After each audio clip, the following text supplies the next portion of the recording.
말씀을 따라 행동하지도 순종하지도 않으면서 무슨 근거로 우리가 그렇게 자부하는지는 모르겠지만, 이것은 남유다 백성들이 예루살렘이 무너지기 직전에 이 예루살렘 성전에는 하나님이 임하시는 거니까 절대 무너지지 않으라고 막연한 신념으로 안심하는 모습과 같습니다.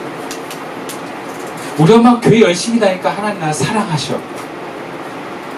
우리 집안이 얼마나 헌금을 열심히 하고 하나님을 경외하는지 몰라. 그러니까 나는 잘 될 거야. 이게 막연한 신앙입니다. 다시 말하지만 우리 안에 하나님의 말씀이 없고 하나님의 말씀대로 우리가 행하지 않는다면 여러분, 우리는 예수 믿는 게 아니에요.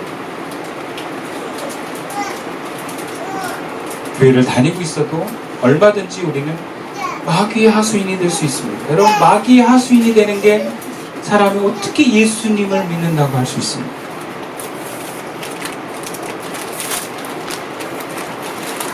우리는 그것이 내가 될 수 있다는 걸 알아야 돼요. 마귀의 자녀를 따로 있고 하나님 자녀를 따로 있는 것이 아니라 나도 얼마든지 마귀의 자녀가 될 수 있다. 하루아침에도 하나님의 자녀였다가 오후에 마귀의 자녀가 될 수 있다. 그러니까 우리는 그렇게 받아들여야 돼요. 말씀이 내 안에 없고 내가 그 말씀대로 행하지 않는다면, 아니 오히려 내 애고와 욕심과 분노들을 행한다면 그 순간은 우리가 마귀의 자녀예요.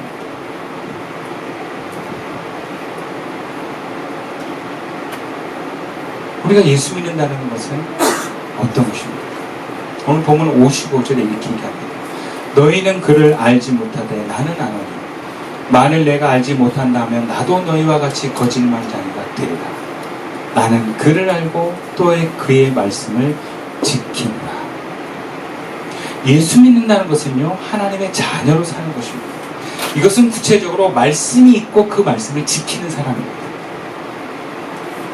그리고 지키는 사람은 그 말씀의 힘에 의해서 행동하게 되어 있습니다. 행동을 내가 율법으로 애써서 하는 게 아니라 말씀을 붙들고 있으면 그 말씀이 나를 행동하게 합니다. 유대인과 다르게 예수님은 나는 마귀의 자녀가 아니라 하나님의 아들이다. 그 하나님을 안다라고 말합니다. 앞에서는 하나님을 보았다라고 얘기하는데 여기서는 하나님을 안다라고. 대조적으로 너희는 하나님을 모른다라고 말합니다. 근데 예수님은 하나님을 아는 것으로 끝나지 않습니다. 하나님의 말씀을 지킨다라고 표현합니다. 여러분, 왜 말씀을 지킨다라고 표현을 하겠습니까? 이것은, 이 말씀은 얼마든지 뺏길 수 있다는 걸 얘기해요. 우리에게 말씀이 주어졌어요. 우리가 받았어요. 근데 얼마든지 우리는 이 말씀을 뺏길 수 있습니다. 그러면 하나님의 뜻대로 행할 힘을 잃어버려요. 말씀을 뺏겨. 그리고 그 뺏긴 자리에는 우리의 두려움과 염려와 분노로 인해 어둠의 생각과 뜻이 우리 안에 듭니다. 특히 환경이 힘들고 뭔가 바쁘고 스트레스 상황에서 이 말씀을 뺏깁니다. 그리고 감정대로 행합니다. 말합니다.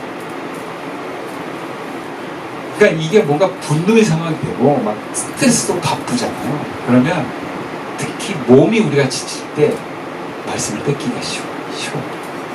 그러면 감정대로 우리가 실수하기가 되게 쉽습니다. 특히 욕할 때 정신 차리셔야 돼요. 욕은 나오는 거거든요. 하는 게 아니라 나오는 거예요. 그러면 내가 지금 하나님부터 생명이 잠시 끊어졌구나. 알아차리셔야 돼요.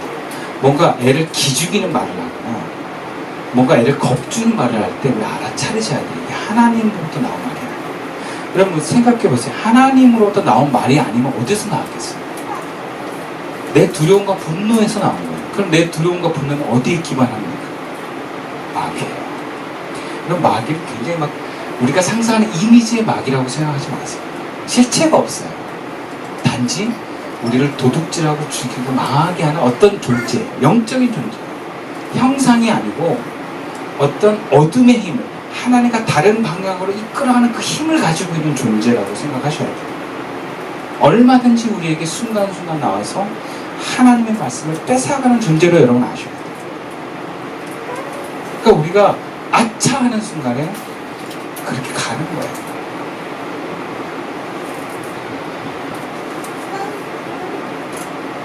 그를 알아차렸을 때 여러분, 내뱉지 않으면 바로 회복할 수 있는데 내뱉으면 죄를 짓는 거예요.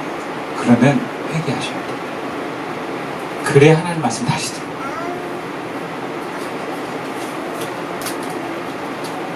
하나님의 나라를 세우도록 우리가 부름을 받았지만 우리가 여러 가지 상황에 의해서 말과 행동에서 특히 그것을 일으키는 말씀을 잃어버리면 나도 모르게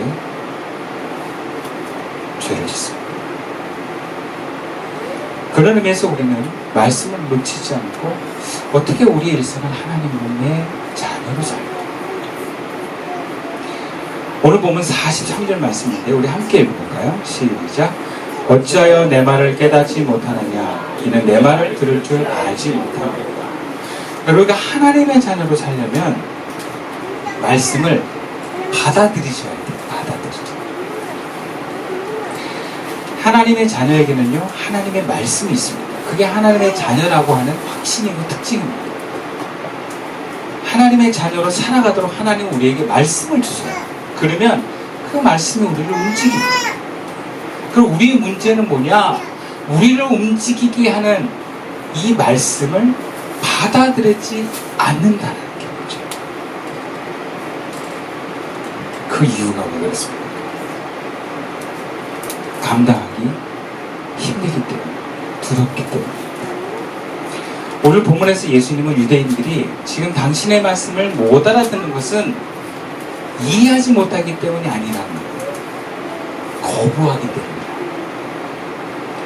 근데 이 거부하는 이것에 대해서 다른 성경, 메시지 성경에서는 그 이유를 이렇게 얘기합니다. 너희가 내 말을 감당할 수 없기 때문이다. 이렇게 해서 그래요. 많은 그리스도인들이 하나님의 말씀을 듣습니다. 설교를 통해서든 목사를 통해서든 리더를 통해서는 듣습니다. 그런데 거부합니다. 이유는 부담스럽기 때문에. 왜 부담스럽습니까? 그 말씀대로 살려면 내 소중한 것을 내려놔야 되기 때문에 그렇습니다. 내 틀을 깨야 되기 때문에 그렇습니다. 그것이 돈이든 자식이든 아내이든 명예이든 그것을 내려놓는 게 부담스럽습니다. 그래서 말씀을 듣지 않습니다. 본문에서 유대인들은 예수님의 말씀을 못 알아먹은 게 아닙니다. 그 말씀을 받아들이려면 자신의 생각과 그동안에 살아왔던 방식의 틀을 내려놔야 되는데 그걸 포기하는 게 두렵습니다. 그래서 예수님의 말씀을 감당할 수 없기 때문에 거부하는 거예요. 거부하면 어떻게 됩니까? 마귀의 자식이 된다는 거죠. 갈릴리에서도 동일한 일들이 있었습니다. 예수님을 따라서 갈릴리 호수를 건너서 그렇게 힘겹게 예수님 앞에 왔는데 예수님은 유급무익하다. 유급무익하다고 합니다. 너희는 떡을 먹고 배부르려고 왔다.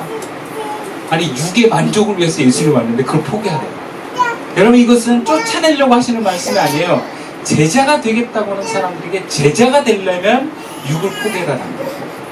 지금 예루살렘에서도 예수님 앞에 모인 사람들을 쫓아내려고 한 게 아니에요. 제자가 되려면 내 말을 믿고 따라라. 그러면 진리를 하게 되고 진리가 너희를 자유케 될 것이다. 그런데 부담스러워. 포기하기 싫기 때문에. 말씀을 받아들이는 것은 그런 것입니다. 내가 원하고 내가 바라는 것을 주시는 게 아니라 내가 부담스러운 겁니다.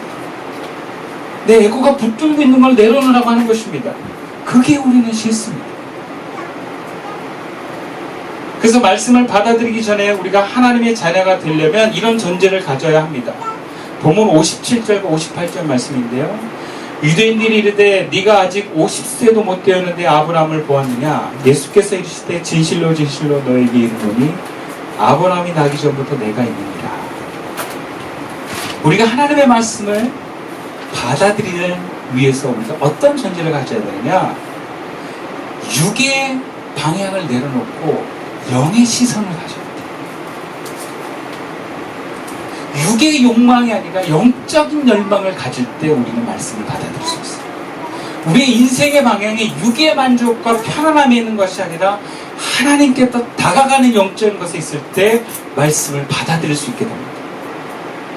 육의 시선으로는요 도저히 주님의 말씀을 못 받아들여요. 지금 유대인들이 어떤 사람들이니까 예수님을 믿고 따르겠다고 했는데 다 육의 시선으로 가. 예수님을 어떻게 봅니까? 영적으로 보고 있지 않고 육적으로 봅니다. 근데 50도 못 되지 않아요. 예수님은 영적으로 계속 얘기합니다. 나는 아브라함이 나기 전부터 있었다. 여러분, 영적인 존재라는 것은 시간과 공간을 초월하는 존재예요. 육의 시선은 눈에 보이는 이 3차원적인 세계 안에 갇혀 있는 거예요. 그러니까 예수님과 유대인의 세계관이 달라요. 못 알아먹는 거예요. 여러분, 오늘날 복음이 왜 막히는지 아십니까? 왜 우리가 예수 믿는데 기독교가 한계를 맞는지 아세요? 교회 다니고 예수 믿는 사람들이 육의 시선에서 벗어나지 못하고 있어요. 예수 믿으면 복받고 건강해지고 우리 자녀가 잘 되는 그 기복신앙에서 못 벗어납니다. 보이지 않는 하나님 앞에 더 다가가고 영적으로 진리를 알게 돼서 자유케 되는 것에 대한 열망이 없어요.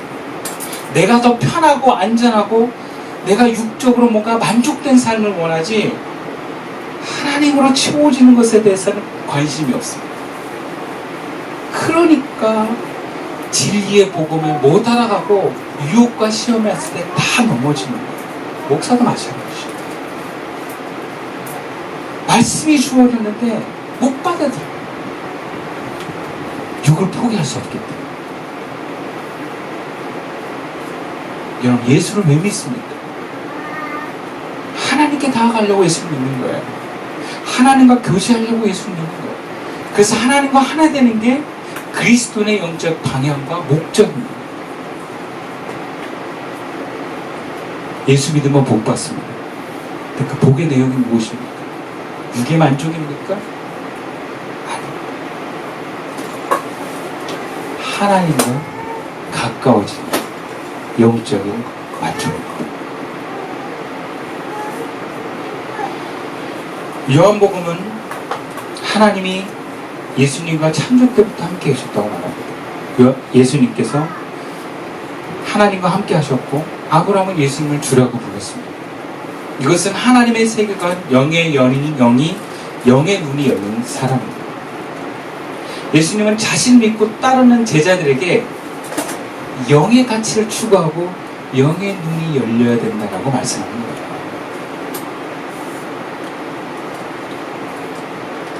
그러나 예수님을 따르겠다는 사람들이 육의 욕구를 내려놓지 못할 땐 영의 시선은 부담스럽고 감당이 없습니다. 혼란스러워합니다. 가끔 이런 성도들을 봅니다. 주님을 사랑한다고, 주님을 열망한다. 나는 예수님의 제자라고. 그렇지만 영의 시선은 닫혀 있습니다.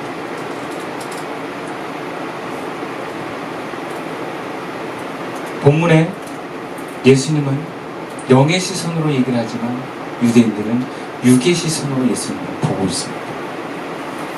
아브라함의 혈통을 강조합니다. 예수님의 나이를 따집니다.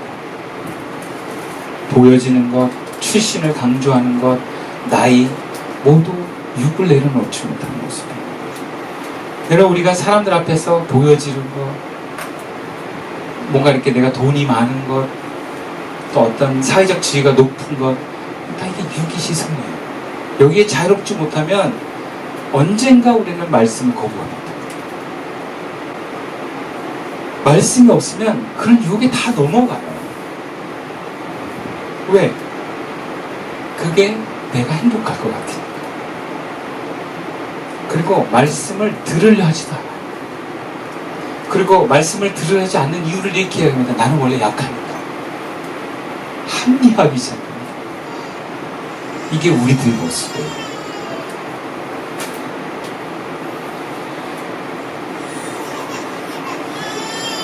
부활은 영의 사람으로 사는 삶입니다. 우리가 만약 육의 시선에 사로잡혀 있다 할지라도 예수님의 말씀에 부딪혀서 우리가 그 말씀을 지키려고 하는 순간 우리가 선택하는 것은 죽음입니다. 에고가 죽는 그 죽음. 그래, 내가 죽겠다.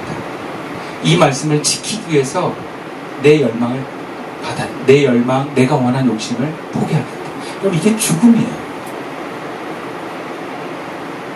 그러면 영이 삽니다. 안 죽으려고 하면 영이 죽지만 죽으려고 하면 영이 삽니다. 육을 무시하라는 게 아니라 영이 살고 영의 삶에 살면서 하나님이 은혜 주시는 육으로 살아가는 거예요. 에고와 욕심으로 사는 육이 아니라 하나님의 은혜로 사는 육지로 거룩한 몸으로 살아가는 것이죠. 그러면 진리를 알고 진리 안에서 자유로운 삶을 삽니다. 진정한 행복에 있는.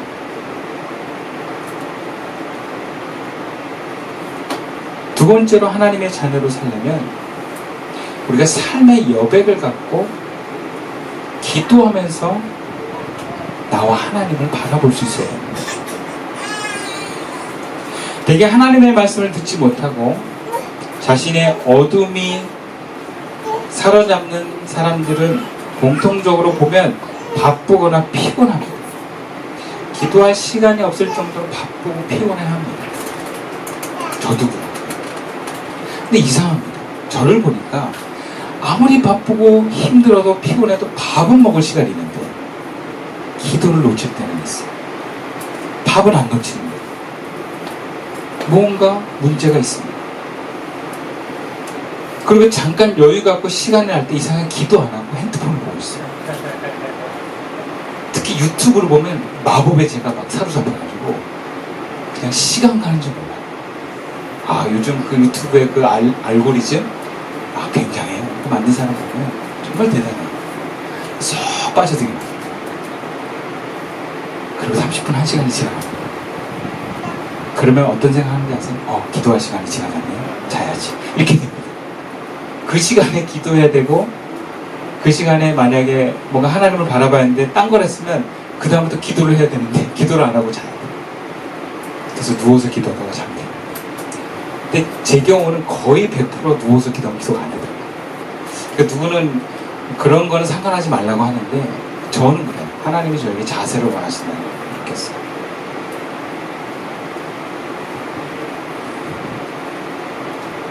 우리는 보면 참 기도할 시간이 없다고 얘기를 합니다. 유튜브와 게임과 쇼핑 같은 것에는 시간이 있는데 이상하게 기도할 시간이 없어요. 그래서 하나님의 자녀가 되는 삶을 살기 위해서는요, 우리가 영적인 시선이 회복될 삶의 여백이 있어야 돼요. 그 여백을 가지셔야 돼요.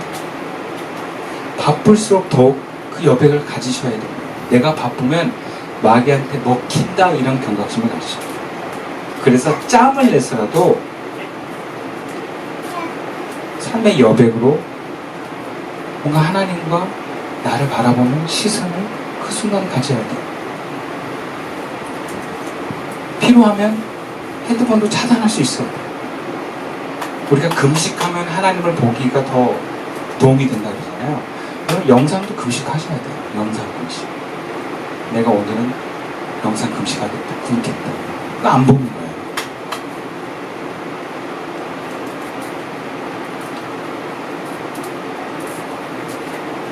특히 바쁘고 무언가 내 말과 행동에 생명이 나가지 않을 때, 내가 뭔가 차가워질 때, 짜증이 올라오고 할 때 영상을 끊고 하나님을 바라보십시오.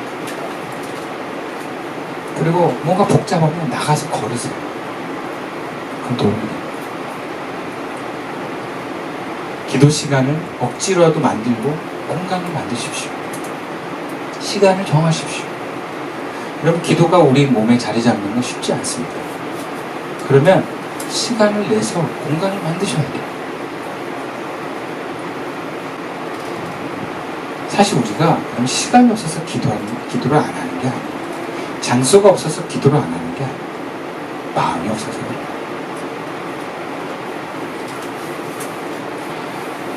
그리고 여전히 우리가 습관이 안 되어 있습니다. 이것은 잘못이 아니라 몸에 뵐 때까지 형식을 필요로 하는 것입니다. 우리가 되게 바쁘다고 말하는데 마음이 바쁜지도 몰라요. 우리가 기도할 시간이 없을 정도로 바쁘지 않습니다. 기도할 마음. 기도하지 않으면 우리 말씀을 뺏깁니다.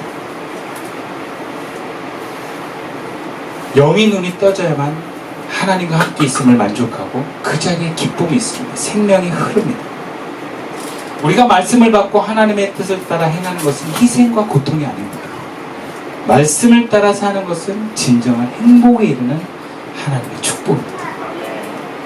말씀을 마치겠습니다. 여러분, 주님께서는 우리가 마귀의 아들이 아닌 하나님의 아들로 살라고 말합니다. 나는 지금 누구의 말을 듣고 있는지 그럼 알아차리십시오. 나도 모르게 나오는 말을 통해서 알아차리십시오. 나도 모르게 하는 행동을 통해서 알아차리셔야 됩니다. 이 기원은 어디에서부터 비롯되었는가. 순간을 놓쳤다면 회개하고 다시 주님께 긍휼을 구하십시오. 우리가 은혜 가운데 있으면, 하나님 안에 있으면 회개할 기회도 주십니다. 열망도 없고 은혜도 없고 말씀을 받아들일 마음도 없으면 이런 회개할 기회도 없습니다. 하나님과 함께 하실 때 우리가 가장 의미를 두고 거기서 만족을 얻을 때 우리는 우리 삶이 가장 복되고 행복할 줄 믿습니다. 그 길을 걸어가는 저와 여러분, 우리 시선교회 될 수 있기를 주님의 이름으로 축원드리겠습니다. 기도드리겠습니다.